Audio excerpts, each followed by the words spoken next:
Экинчи орунда Али Токтокунов. Журналист. Өзүнүн иликтөөсү менен Кыргызстанга миллиардтаган сом пайда алып келип атат. Мисалы Сомого окшогон сүткор компаниялар менен эле карапайым адамдарга миллиардтаган сомдук пайда алып келет. Адамдар аны билбейт.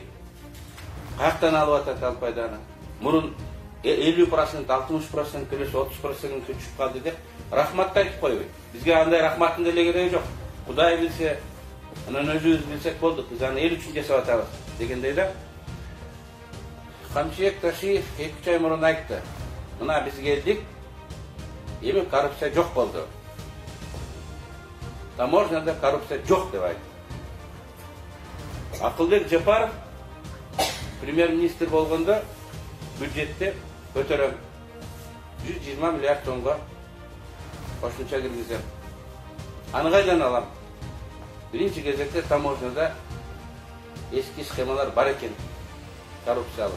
Ошолардын бетин ачам, ага каршы күрөшөм, ошол жактан жылына 1 миллиард 200 миллион доллар алып келем. Бул 100 миллиард сомго жакында алып келем деп айтты.